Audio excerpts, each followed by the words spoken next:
मातृभूमि के सेवाव्रतधारी doctor Rajendra Prasad part 2। Rajendra बाबू की जन्म और शिक्षा। राजेंद्र बाबू का जन्म सन 1884 ईस्वी को बिहार के सिवान जिले के जीरादेई गांव में हुआ था। उनके पिता श्री महादेव सहाय एक सामान्य जमींदार थे जो कि अपनी दयालुता और सेवा भाव के लिए आसपास काफ़ी प्रसिद्ध थे। उनको आयुर्वेद तथा यूनानी चिकित्सा पद्धति का सामान्य ज्ञान भी था और वे बहुत तरह की दवाइयाँ बनाकर लोगों में मुफ्त बांटा करते थे। उस समय सब जगह सरकारी अस्पताल और औषधालय तो थे नहीं, इसलिए बाबू महादेव सहाय के स्थान को ही अस्पताल मानकर रोगियों की भीड़ लगी रहती थी। उनकी पत्नी भी बहुत ही दयावान और सहानुभूति रखने वाली थी। वह किसी के भी कष्ट पीड़ा को देख नहीं सकती थी। उनके पास लोग सदैव किसी न किसी प्रकार की सहायता मांगने आते ही रहते थे। बाल्यावस्था से ही राजेंद्र बाबू पर माता पिता के इन सद्गुणों का काफ़ी प्रभाव पड़ा और सेवा भाव का महत्व उनके हृदय पर अंकित हो गया। 6-7 वर्ष की आयु में ही अपने आप को पढ़ने के लिए गांव के मकतब में भेज दिया गया, जिसमें कि एक बूढ़े मौलवी साहब उनको पढ़ाया करते थे।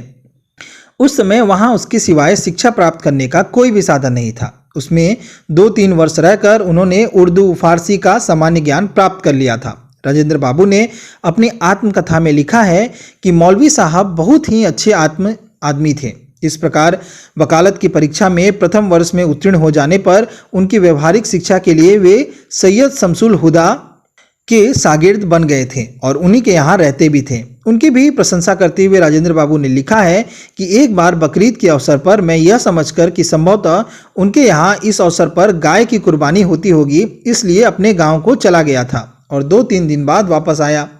वकील साहब ने मेरे चले जाने का कारण पूछा और जब उनको मेरे उत्तर से संतोष नहीं हुआ तो स्वयं ही असली कारण तो समझ लिया और कहने लगे, मैं समझ गया था कि तुम बकरीद के कारण यहाँ से चले गए थे। तुमने सोचा होगा कि यहाँ पर गाय की कुर्बानी दी जाती होगी, इसलिए इस अवसर पर यहाँ तुम नहीं रहना चाहते थे। लेकिन ऐसा ख्याल करके क्या तुमने मेरे साथ बेइंसाफी नहीं की है?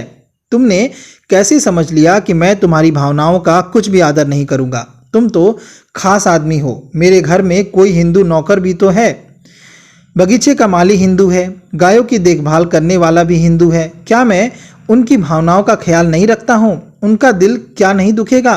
तुमको मुझसे पूछना चाहिए था। मेरे घर में अपने हिंदू नौकरों के ख्याल से कभी गाय की कुर्बानी नहीं होती है। राजेंद्र बाबू ने लिखा है कि मुझे अपनी गलती पर काफ़ी अफसोस हुआ, मुझे काफ़ी दुख भी हुआ और यह शिक्षा मिली कि बिना अच्छी तरह जाने किसी के संबंध में कोई धारणा बना लेना बहुत बड़ा अन्याय है। इस घटना से हमको भी यह समझ लेना चाहिए कि सज्जन और बुरे लोग सब समाजों में होते हैं। जाति या धर्म के कारण किसी को बुरा या भला नहीं समझा जा सकता। बिहार में आंदोलन करते समय भी राजेंद्र बाबू को सबसे अधिक सहायता मोहम्मद मजरूल हक से ही मिली थी। उन्होंने सदाकत आश्रम स्थापित किया था, जिसमें कि अनेक छात्र राष्ट्रीय शिक्षा प्राप्त करते थे। एक दिन उन्होंने खलील नाम के विद्यार्थी को आश्रम से निकाल दिया था। यह काफ़ी होशियार लड़का था और उसने संस्कृत तथा हिंदी का काफ़ी अच्छी तरीके से अध्ययन किया था। हक साहब भी उसे बहुत प्यार करते थे। वह राजेंद्र बाबू के पास पहुंचा और हक साहब से सिफारिश करने की प्रार्थना करने लगा। राजेंद्र बाबू ने जब हक साहब के पास जाकर खलील की सिफारिश की तो उन्होंने बहुत दुखी होकर कहा, मैं तुम्हारी बात कभी नहीं टालता, किंतु इस समय मजबूर हूँ। तुम नहीं जानते कि खलील ने कितना बुरा काम किया है, इसलिए तुम उसकी सिफारिश करने आ गए हो। मैंने जिस चीज़ को अपनी ज़िंदगी का मुख्य उद्देश्य बना लिया है तथा जिसके लिए आज फकीर बन गया हूँ, उसी को इसने ठेस लगाई है।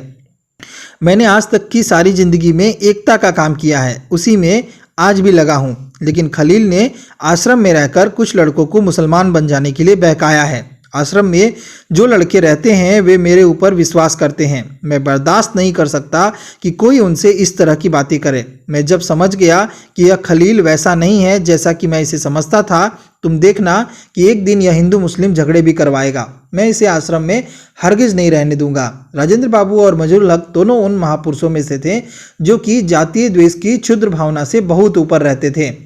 भारत के गत 50 वर्षों के इतिहास को देखते हुए हम जानते हैं कि मुसलमानों में मजहबी पक्षपात दूसरी जातियों की अपेक्षा अधिक होता है, तो भी व्यक्तिगत रूप से सज्जन पुरुष उनमें भी पाए जाते हैं। और इस संबंध में हमको अपना दृष्टिकोण उदार और संतुलित ही रखना चाहिए। कुछ दिन सारण और पटना के स्कूलों में शिक्षा प्राप्त करके राजेंद्र बाबू कलकत्ता में पढ़ने चले गए थे। उन दिनों बंगाल, बिहार, असम, बर्मा आदि सब प्रदेशों की एकमात्र यूनिवर्सिटी कलकत्ता में ही थी। वहाँ पर उन्होंने बड़े परिश्रम और मनोयोग से अध्ययन किया, जिसमें कि वे उत्तीर्ण परीक्षार्थियों में सदा प्रथम स्थान पे रहते थे।